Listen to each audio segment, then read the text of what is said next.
2015 সাল থেকে রেল স্টেশনকে নিরাপদ করতে আপনি 196 কোটি টাকা নিচ্ছেন, তাহলে কোন কারণে মাননীয় রেলমন্ত্রী দায় এড়াবেন? এটা আমি প্রথমে জানতে চাই।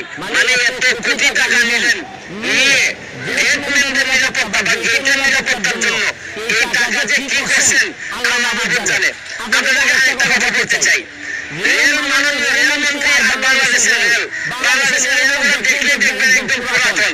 মাননীয় রেলমন্ত্রী শুনেন অবস্থা আর রেলের অবস্থা প্রায় সেম সেম, যার কারণে দুইটাই বড় কষ্ট হইতেছে চলতে।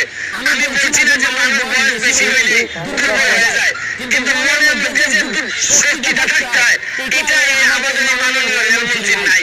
অনেক বড় বয়সের মানুষের মধ্যে অনেক তারল্য থাকে, কিন্তু এটা ওনার মধ্যে নাই। আরেকটা জিনিস হচ্ছে গিয়ে মাননীয় প্রধানমন্ত্রী আমাদের যাদেরকে মন্ত্রী বানাইছিলেন অনেকেই তারা মনে করেন যে মাননীয় প্রধানমন্ত্রী মানে এটা একটা পুরস্কার।